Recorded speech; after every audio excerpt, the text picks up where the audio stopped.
When I was a small child, I had a strange habit of having communion and connection with inanimate objects. And it wasn't obvious things always, like a child can have an easy time connecting with, like, say, a stuffed animal cat or a Barbie doll, but it was with anything and everything, whether it was a toy like that or a shirt or a shoe or a tree or a rock or anything else I found in nature.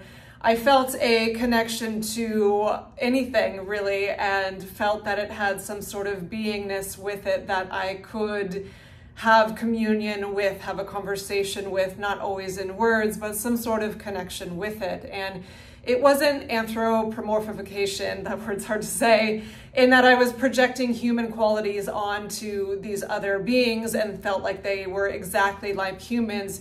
It was more just sort of this subtle recognition of these beings have some sort of life force energy in them, and I can communicate with them and connect with them in some kind of way. And some people may think, and even I wrote this off myself, as this sort of, patterning was just sort of a glorified imaginary friend complex that children often fall into. But years and years later in life, I actually learned that there is a name for this, and it was not necessarily a childlike behavior, but something I was tapping into as a child that before my mind was sort of polluted with modern knowledge. And that term is animism, and this has been shared and practiced by indigenous peoples, pagan peoples, ancient peoples all over the world for many, many years before sort of modern thought and religion pushed these ideas to the wayside, saying that they were hedonistic or just scientifically incorrect or whatever. And what animism basically is feeling, not just feeling, but recognizing that other beings on this earth, not just sentient beings like animals, but all other beings found in nature, like plants and trees and rivers, rocks, streams, dirt, soil, all of it. Everything from the earth has some sort of beingness to it. And again, it's not necessarily the same consciousness that we as human beings have, but that doesn't mean there isn't some sort of life force energy in that thing, and that it's not having its own experience and deserving of thriving in its own experience the same way that we humans are. We tend to view life as through the lens of human as the apex of evolution and then everyone else. And it's very apparent in the state of the world that you can see the fallout of that mentality. Everything else is just some sort of property or resource or thing or it that should be used for my benefit and well-being. And we've even extended that to sentient beings like animals and the way we treat them in factory farms as just this property to produce and consume as much as possible for our benefit. And I will speak to, just as a side, I am very well aware that no indigenous tribes or pagan peoples were vegan at all. This is a side note. I'm very well aware of that, but they had a much different respect and treatment of the animals that they did consume for food than we do in modern life. And pulling back out that lens again, it's really just about the view of modern humans as us being the top of everything, and everything else in the world, whether it's a tree to cut down for my benefit or an animal to put in a cage for my benefit, or a river to dam for my benefit, or a fish to overfish for my benefit, or a forest to burn in the Amazon for my benefit. We are causing immense devastation to this planet with the sole intention of personal benefit, but we are so interconnected and we are so reliant on these all of these resources that to be using them at the rate we are using them will ultimately be our demise, and we're already seeing such extreme fallout from that. And I wanted to talk to you today about this perspective shift that we could ultimately have, looking back through the lens of animism and seeing these other inhabitants of the world as beings that deserve respect, not necessarily putting a gilded cage around them and never using them because we are interdependent. That's not the answer, and that's not how we used to live, but coming back to using resources and using these beings with a light of a treatment of respect, and coming back to taking only what we need. I'm reading an amazing book right now called Braiding Sweetgrass. I'll show it to you. It's by Robin Wall Kimmerer. I'm only about a third of the way into it, but it is absolutely changing my life, and I highly recommend it to anyone. And it's giving me such wisdom, reminding me of things that I knew, but putting a greater scope of lens and not knowledge. Well, yes, there's knowledge in it, because what's incredible about her is she is from the Potawatomi tribe. Please forgive me if I'm not pronouncing that right. So she has incredible indigenous wisdom paired with modern scientific knowledge, because she went and studied botany and plant science in school. So she's kind of bridging this modern and ancient teachings into a way that's making things accessible for people to understand how much we are misusing the resources of this planet, and how much we've become disconnected, seeing things as just a property or an it to be used for personal wealth gain. And I'll get to that term wealth a little bit later in the video. But she talks about so much incredible wisdom, and she does talk about animism early in the book. And it's an interesting thing where she talks about the grammar of animacy. She was trying to learn her ancient language of the Potawatomi tribe, and very much struggling with it, because it's so different from the English that she grew up speaking, and so different from many modern languages. And one of the key things she was struggling with is that things of the earth, that we would call nouns, person, place, or thing, were often classified as both a noun and a verb. If something like a lake, which in English we would say, oh, that's a thing. A lake is a thing. A lake is not a person. A lake is not a being. A lake is just a thing. But in this ancient language, it could be classified as a noun, but there was also a verb form for it, verb meaning to be a lake. And her mind she was grappling to understand this, and it just seemed so foreign, and she was really, really struggling. And then one day something clicked, and it was this concept of animacy, the grammar of animacy. They have a verb form for these things, because a lake is not just an inanimate thing, it is a living being. Does it have the mental constructs that a human does? No, but it's a living ecosystem being here on this planet. To be a lake, it is alive in its own way, just like a rock or a tree or a beaver or a bumblebee or the soil. They are alive in their own way, and thus deserve a respect. And that leads to another chapter, which I just finished reading. It's called The Allegiance to Gratitude. And I wanted to share a passage out of it today, because I think it is so powerful. And it ties very much into my philosophy of minimalism, which, if you've watched any of my content, you know it is far deeper than aesthetic for me. And if you are new here today and happen to click on this, hello, welcome. I hope you get some nourishment hanging out with me today. But in this chapter of The Allegiance to Gratitude, she's sort of comparing the two school systems, where American schools, kids grow up just reciting the Pledge of Allegiance every day, which this was written a little bit ago. I don't know if they still do that in schools. Let me know if you have children in school where this is still a thing. I grew up in Canada, so that wasn't a thing for me. I don't know if it's still practiced, but regardless, she is comparing the school systems of American kids growing up just sort of reciting the Pledge of Allegiance and really not knowing what it stands for or what it means, and maybe feeling some sort of connection to it, but very often not. And then in tribal schools, there is a much different practice. Tribal schools, meaning Indian reservations that have their own autonomy and are allowed to practice things in their own way. And she mentioned that in these schools, they're very often started with the Thanksgiving address. And the American idea of Thanksgiving is a little bit convoluted, and that's a whole nother video. That's a pretty politically charged and ethically charged subject that I'm not going to quite taper into today. But the Thanksgiving address, from their perspective and how it was originally designed, it's over 500 years old, I believe. It's a very long recitation, and it goes through it in the book. I'm not going to read it all to you because then this would be like a 40-minute video. You can absolutely pick up this book, or you could probably, I'm sure, look up the Thanksgiving address online. There's different translations of it. But essentially, it goes through a very long and in-depth Thanksgiving of gratitude for everything that we have in life.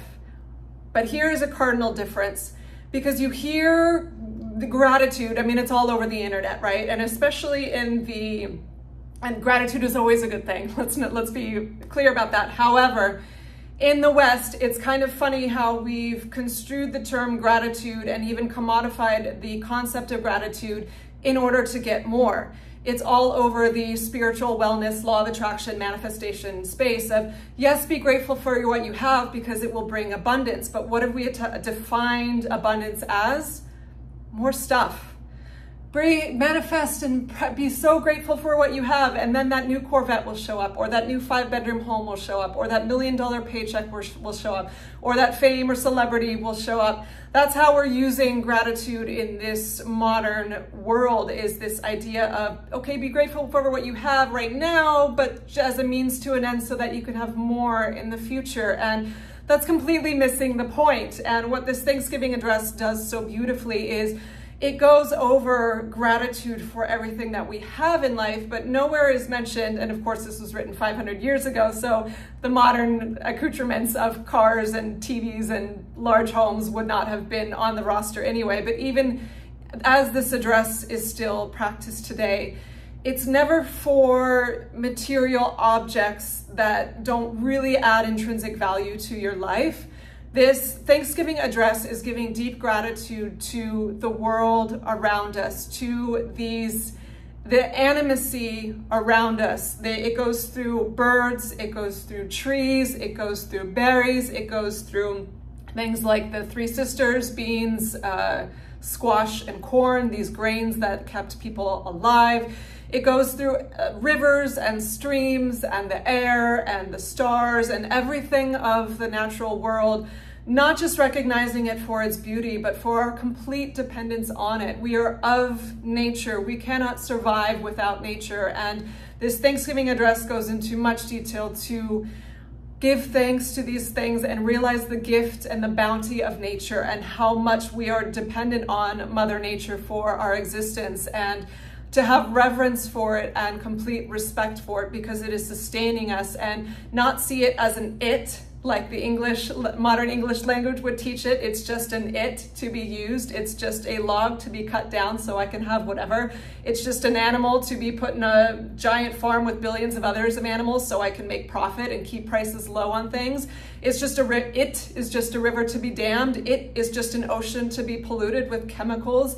No, this Thanksgiving address reminds us that this bounty of life around us is bigger than us and highly intelligent, and probably more intelligent than us, definitely more intelligent than us. There's actually, as a side note, in these indigenous teachings, they see humans not as the apex of evolution, but they are often called the younger brother, meaning that they have so much to learn from nature, from the forests, from the animals, from the ecosystems. But that's aside to this. But in this Thanksgiving address, it is just a culture of remembering the bounty around us and knowing that it is such a gift to be able to pluck a wild strawberry and eat it, to be able to breathe the oxygen from the trees that they create for us, to be able to have fresh water to drink. This is the true abundance, not, accumulating crazy amounts of just things in your home that aren't actually sustaining you. So the passage I want to read to you kind of sums this up and ties this into my philosophy on minimalism. You can't listen to the Thanksgiving address without feeling wealthy. And while expressing gratitude seems innocent enough, it is a revolutionary idea. In a consumer society, contentment is a radical proposition. Recognizing abundance rather than scarcity undermines an economy that thrives by creating unmet desires. Gratitude cultivates an ethic of fullness, but the economy needs emptiness. The Thanksgiving address reminds you that you already have everything you need. Gratitude doesn't send you out shopping to find satisfaction. It comes as a gift rather than a commodity, subverting the foundation of the whole economy.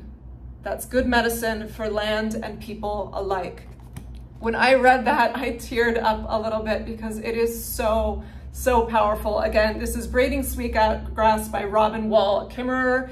Please go pick up this book. She is an absolute genius, and this is written with such heart and such wisdom. But really think about that passage. And I'm sure a lot of people try to bring gratitude in their daily life, and it is such a buzzword again in the social media space and the new age space.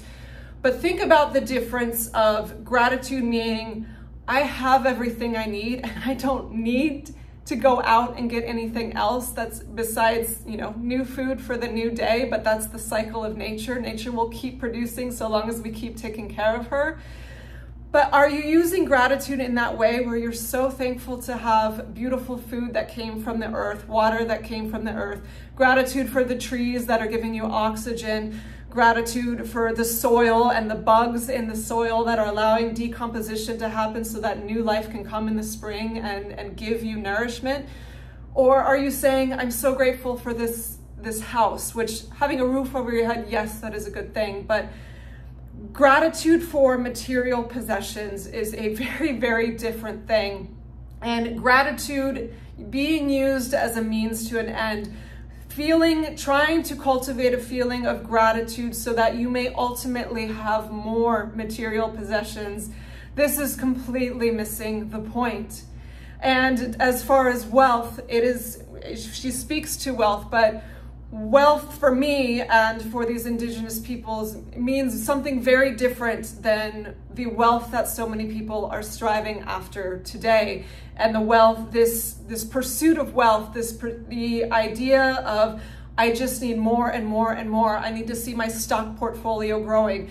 Everything is interconnected. To see that stock portfolio grow, to see your bank account grow, to see more things be growing in your home, possessions, toys, electronics, furniture, cheap decorations, expensive decorations, doesn't matter what they cost.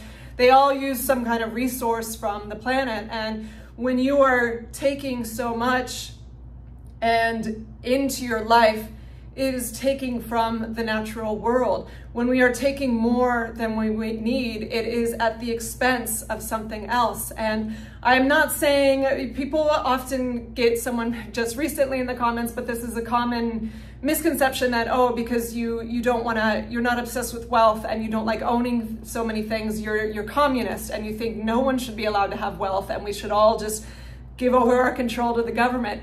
No, this is not at all what I'm saying. Communism or any sort of fascist regime like that is not the answer at all, because that just takes wealth and concentrates it even higher into the hands of an even smaller amount of people. Power attracts the corruptible, and the leaders of these communist regimes are certainly not sitting in poverty like the rest of their nation. They are sitting in their palaces. That is different. I am not anti-wealth. I'm anti-stupidity. I'm anti-greed.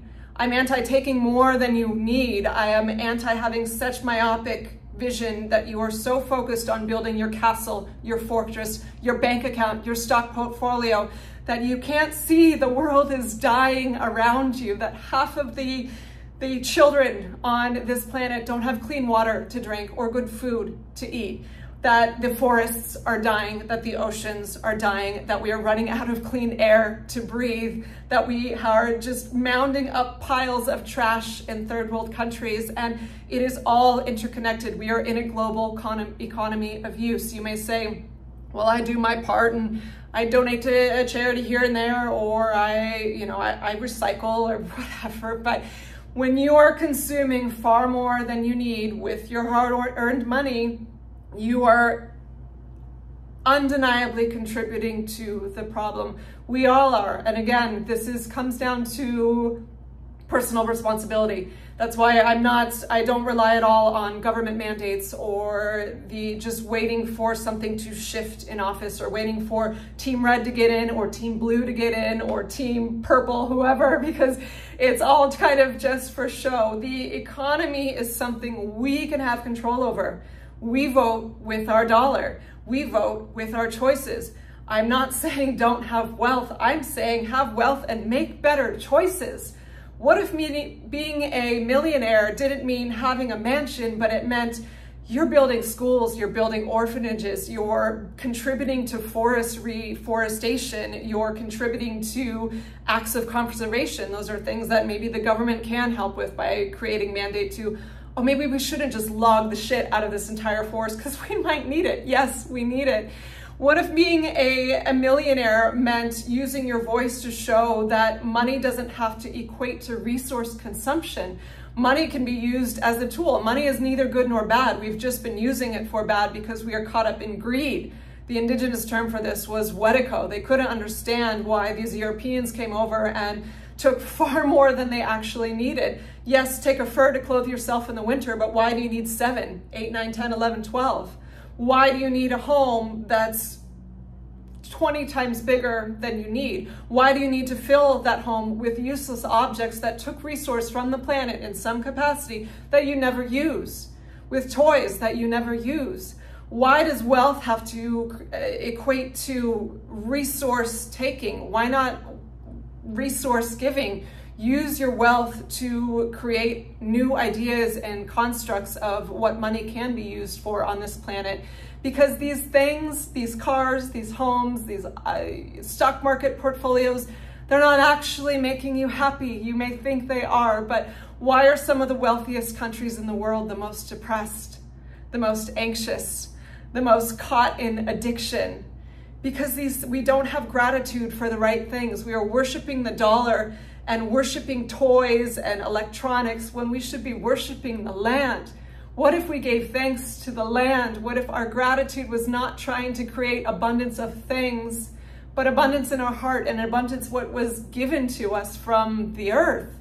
For the strawberries, for the potatoes, for the animals. She has a wonderful quote in there, again, because people love to butt heads with me because I am vegan. I am vegan out of ethics and out of just a complete pushback to how we are consuming animals. But you can, if you choose to, consume animals in a much more respectful way. And that's why I, as a vegan, have more of a respect for hunters. And that statement is gonna make me lose a lot of friends, but I don't care. But at least it is connecting with the land and having, hopefully in that moment, the respect of whoever's life, yes, a who, that is, it's because it's a being, connect to that.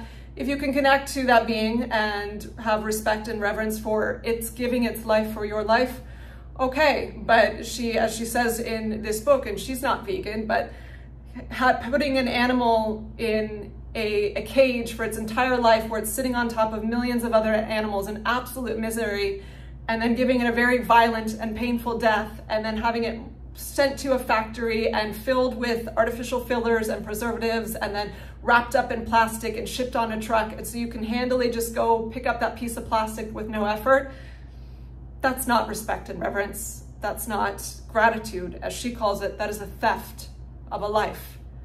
But it's not just with animals, it's with everything we are consuming. Whatever is in your home right now that you think you're so married to, that you are so dependent on to have happiness and have it feel like a home, those were all resources you took from the planet. And we are taking too much. The planet cannot support this level of consumption. And does that mean your home has to look as stark as mine? No, this is just how I like to live. But we could absolutely retool how we consume things. And if you see these things coming from the earth, not as a commodity that you deserve because you have the money for it, but as a gift, this is another beautiful concept Robin Wall Kimmerer speaks to, is that in indigenous economies, It was, yes, there was some trading and bartering that would happen, but it was all under the pretense of these things coming from the earth, whether it is a tree to make a log home out of, or the skin of an animal to keep me warm, or a potato, or a strawberry, or a beautiful example is maple syrup that she says it comes in spring when the scarcity of food is so real because the animals have mostly gone off for winter and food supplies have gone off. Maple sap starts running just at the perfect amount of time to provide a food source for humans because nature knows, and nature is abundant and wants to take care of us. And with that, with these indigenous peoples, because they were in tune with it, they saw everything as an immense gift. These things, these resources coming in, they were not, I'm going to work hard and just buy as much as I can. It's no, you take what you need. And when something is a gift, you have reverence for it. And you are so grateful to have it when you need it. And you don't demand more of it than you need because you're not just slaving away at whatever job and then I can buy all this because now I'm wealthy. Wealth is having everything you need. That's the gratitude that is spoken to in the Thanksgiving address is, I have enough food to eat for today and for tomorrow. And I have enough materials to build just the home I need that will keep me safe and provide for my family. That's true wealth and living in alignment in nature. And when you see nature as not just this it, but you bring animacy to it, whether it is the strawberry or the bee, or the river, the lake, the stream, the rock, the tree, the air that you breathe. That is all the real gift, and we are missing it because we are so obsessed with things and accumulating things. But if you come back to real gratitude, not gratitude as a means to an end, not gratitude to create more dollars in your bank account, but gratitude to see the beauty that this planet, which is bigger than you didn't create it. The stock market didn't create it, but seeing the true beauty of the natural resources around us, your heart will break with how much we are destroying it in order to pursue things that don't really matter. So I invite you to, if you want to read this book, I highly recommend it. If you want to look up the full Thanksgiving address and be able to read a translated version of it, I absolutely recommend that, or at least just go off of what we spoke about today and perhaps incorporate in your life. See, when you are sitting down to eat your food, don't just think about, oh, my hard-earned money that went to get this. No, think about the work that nature put in to produce this and how incredible it is that, yes, we have had human intervention to be able to select and breed things that will give us the most nutrition. But at the end of the day, these things all came from the earth. And they are older wisdom and older beings than we are. And there is such abundance around us that we are missing. But if we open our eyes and have reverence for it, it will drastically affect how we consume things on this planet. And I think it will drastically course correct us how we consume things and bring us back to our heart space and our connection with the wild abundance that is around us. Okay, that is the talk for today. Thank you for hanging out. I hope this spoke to your heart in some kind of way, and I hope that you can bring a practice of real gratitude into your life for the abundance of nature around you and that you do take into your home. And perhaps you can consider how you do use your resources to accumulate in the future and think about everything around you, not just as some it. You not just as this apex human that is working to create dollars, but you as an integral part of the ecosystem around you. And how can your actions be better each day to support that ecosystem and have reverence and gratitude for that ecosystem? Okay, thank you for listening, and I'll see you in the next video. Bye.